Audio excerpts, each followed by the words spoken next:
Most people think they know China. They picture the Great Wall, the Forbidden City, and crowded neon streets. But beyond the postcard images lies a different country. A country of vertical forests, rainbow mountains, and stone pillars that rise like something from another planet. This is the China most travelers never see. The wild side, the impossible side. Today, we're taking you to 6 places that redefine what this country really is. From the floating peaks of Zhangjiajie to the alien landscapes of Dansha, from the terraced mountains of Longji to the sacred glaciers of Kawa Karpo. These are the natural wonders that don't make it into the brochures, but once you see them, you'll never forget them. This is China unseen. China is not just one landscape. It stretches across deserts, jungles, highlands, and coastlines. It holds some of the most extreme terrain on the planet.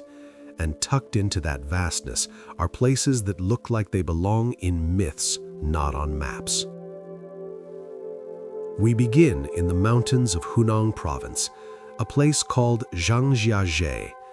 The first thing you notice is the silence. Then you look up.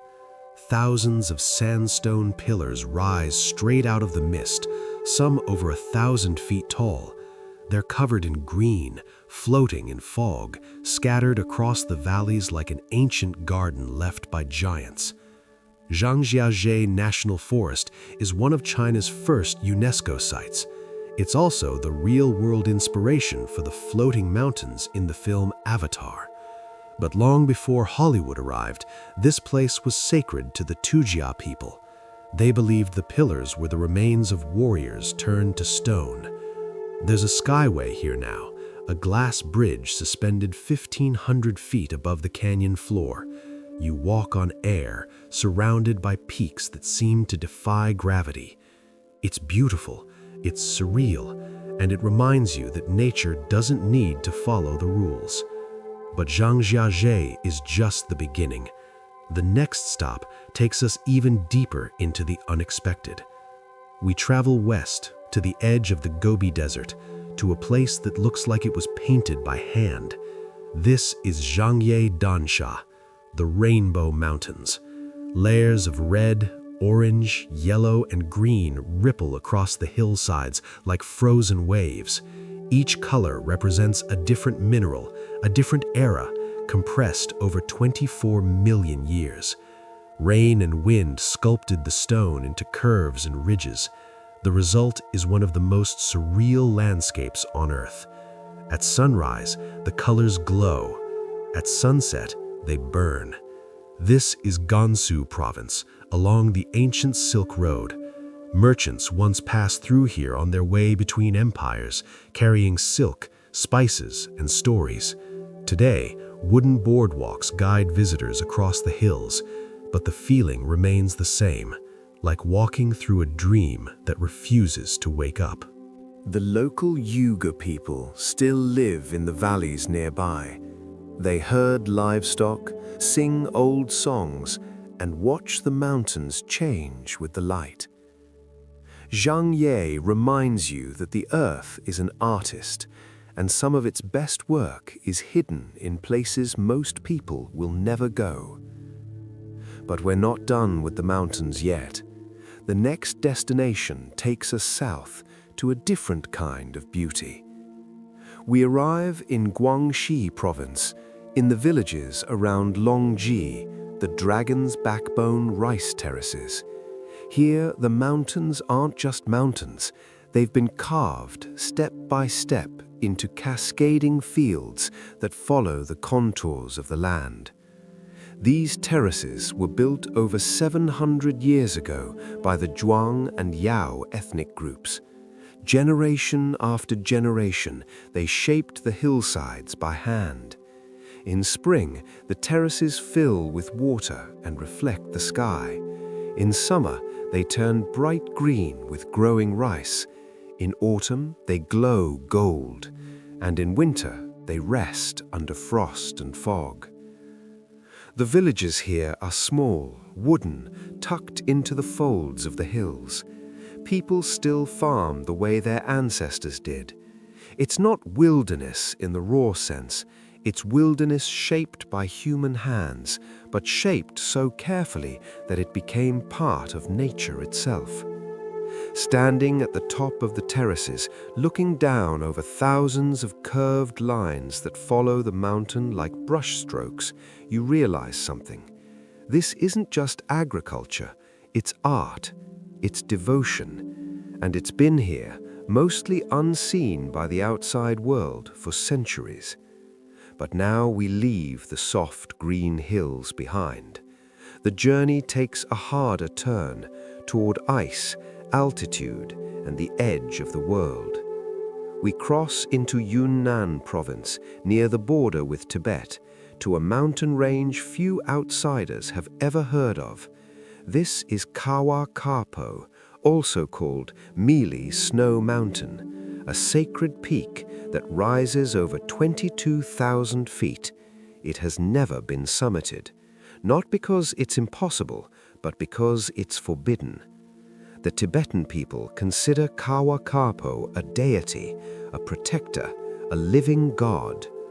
Climbers tried in the 1990s. 17 of them died in an avalanche, and the mountain was closed to climbing forever. Today, pilgrims walk the Kora, a circuit around the peak that takes 2 weeks on foot. They come to honor the mountain, not to conquer it.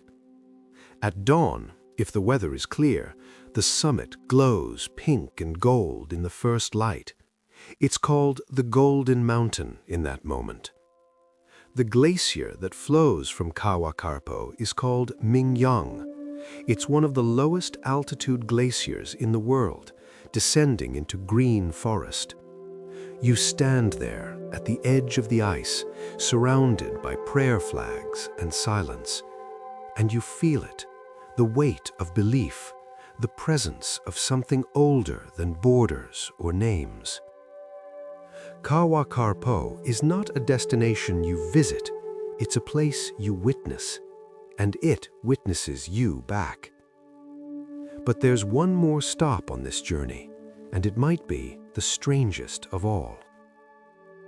We travel to the border of Hunan and Guizhou provinces, to a valley hidden in the Karst mountains. This is Libo, part of the South China Karst UNESCO site, a landscape of limestone caves, underground rivers, and forests growing out of stone. The rock here is ancient, over 200 million years old. Water carved it into towers, arches, and labyrinths. In some places, rivers disappear into the ground and emerge miles away. In others, entire forests grow inside sinkholes the size of stadiums.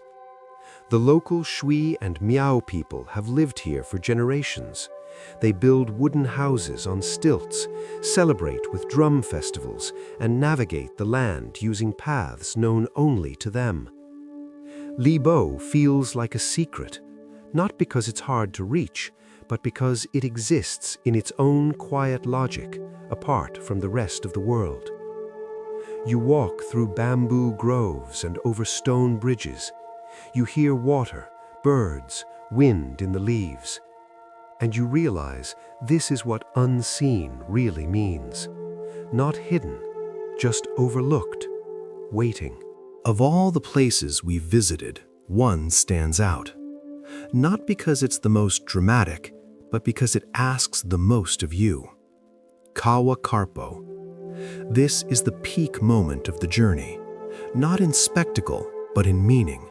Because here, at the foot of a mountain no one is allowed to climb, you confront a simple truth. Not everything is meant to be conquered. Some places are meant to remain as they are, untouched, sacred, beyond us. In a world obsessed with access and achievement, Kawa Karpo offers something rare: humility. The pilgrims who walk the Kora don't go to the top. They circle, they bow, they return home changed, not because they took something, but because they gave respect. Standing there, looking up at the golden peak in the early light, you feel it too. A quiet awe, a kind of peace. This is what wilderness really means. Not just nature, but nature with dignity. China is not the country you thought it was. It's not just history and cities and billions of people moving fast. It's vertical stone forests in the mist. It's rainbow mountains glowing under desert skies. It's terraces carved by hand over 7 centuries. It's glaciers that touch the forest. It's rivers that vanish into the earth. These places exist. They've always existed. But most of the world doesn't know they're here. That's what makes them unseen.